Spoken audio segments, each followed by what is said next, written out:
Thank you. Yeah. Welcome to today's podcast on 6 feet beyond, where we're sitting 6 feet apart, and we also go 6 feet beyond the topic. Cue laugh track. Cue laugh track. Thanks. I know, I'm quite funny myself. Well, on today's podcast, we have Justin Lien here. Yep, applause away, yeah. So last week we had Akshay, but now we have a computer expert, because our topic has to do with technology. So I invited over Justin Lien today. So Justin, what are your experiences with computers? Well, Tomashu, that's a very good question. I actually myself own a computer, and you may know that computers are very useful objects. They can be used to help us in many ways. Yeah. For example, even this video is being shot on a computer. No way.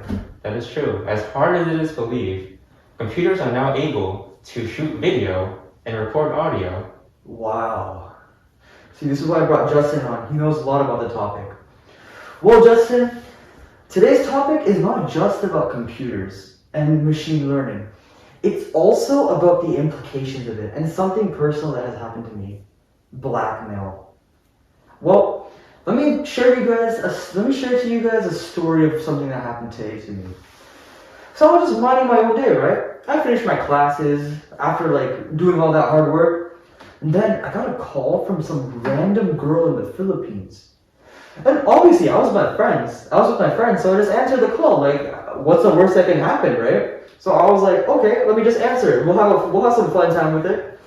So then I answered the phone, and she was doing some very interesting stuff on the phone. She told me to go to the bathroom alone and show me certain things. But I wasn't about to do that. I know very well where this is gonna go. But then after that call, and after I didn't do anything with it, and I wasn't listening to her, she cut the call. And then later on in the day, right, I was just minding my own business at the hospital, and she contacted me. She sent me a video of what I had done, the scandalous things I had done. Essentially what she did, she took the video of the whole encounter, the phone call, she screen recorded it, and she cut it out into parts and bits in order to make me say certain things that look very bad on my part, and show certain explicit content from Google Images and say that it's mine. Yeah, I know. And I found this out from my friends who sent me the video asking what's going on. It was bad. It was a bad day. I was controlling this whole thing when I was going on. But then she threatened me. She was like, if you don't give me this much money, she started saying things like that, then I'm going to send the video to all your families and friends. But then I of course just played it cool, because that's the way to go for these types of things. I was like, yeah, that's not even me, so you can send it. I knew that something like this would happen, so I just do whatever you want with that video. I don't care. And then after a while, she just got bored, so she didn't send it to anyone else. They made a Facebook post on it about just trying to explain everything, and the whole blackmail thing that happened, and telling people to beware and everything. But yeah, I was able to take care of the situation, but that got me thinking. I only got away with the situation because of how bad her video was. She edited that thing so badly that it was just unbelievable. So that got me thinking, what if she was able to make it more believable with the power of machine learning? So Justin, what do you know about machine learning? Well, machine learning can be a very powerful tool. For example, using recurrent neural networks, people have invented a technology called deepfake.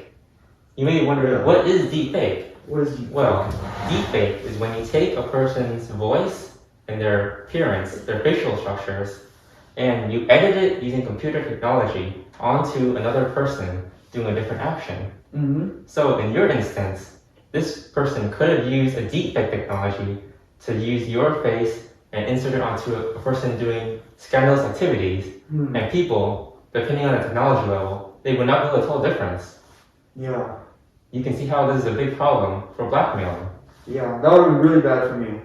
If these people believed that it was actually me and it was a realistic video, just reputation over. That would have been all over my entire feed.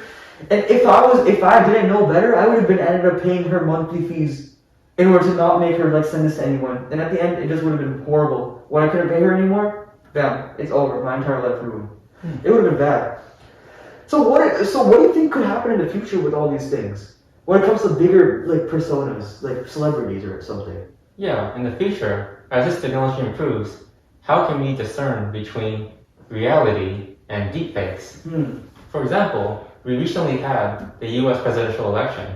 Yeah. What if this technology could be used on any of the candidates and have these candidates say or perform controversial actions? With the current state of politics and social media, how could we fact check all these different videos from real and deepfake videos? Yeah, that's right. At a certain point, how do you even know who someone is anymore? How do you know that all these videos that are circulating and like rumors that are spreading, like of course, like the right will make videos about the left will make videos about the right. What do you trust anymore in a world where it's just indistinctible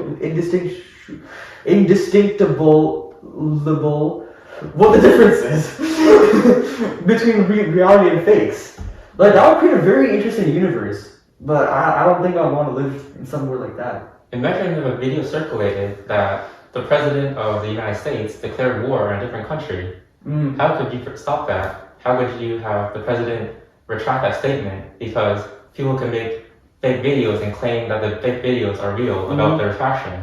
So you never know if the declaration was real or not. Especially in times of great crises and lots of tensions, like the Cold War or something like that. If there's like deepfake learning technology back then and there's mass spreading rumors, oh, it would have ended badly. Maybe nuclear war. But yeah, we gotta be careful for this.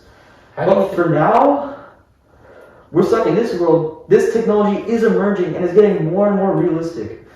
Here, we'll end this podcast with an example of a video of deepfake technology, and you guys can see yourself what the implications of this would be and what this can be used for. Thank you. Enjoy the video. You got me like 이건 아무 감정 없는 love story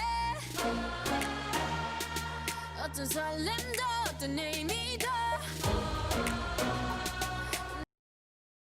And that will be it for today. Yes. Thank you for joining today's podcast. I'm Manshu. I'm Justin, and have a good night. See you next time. How will you prepare for deepfakes? In fact, this entire video was It's just a actually whole a deepfake. deepfake.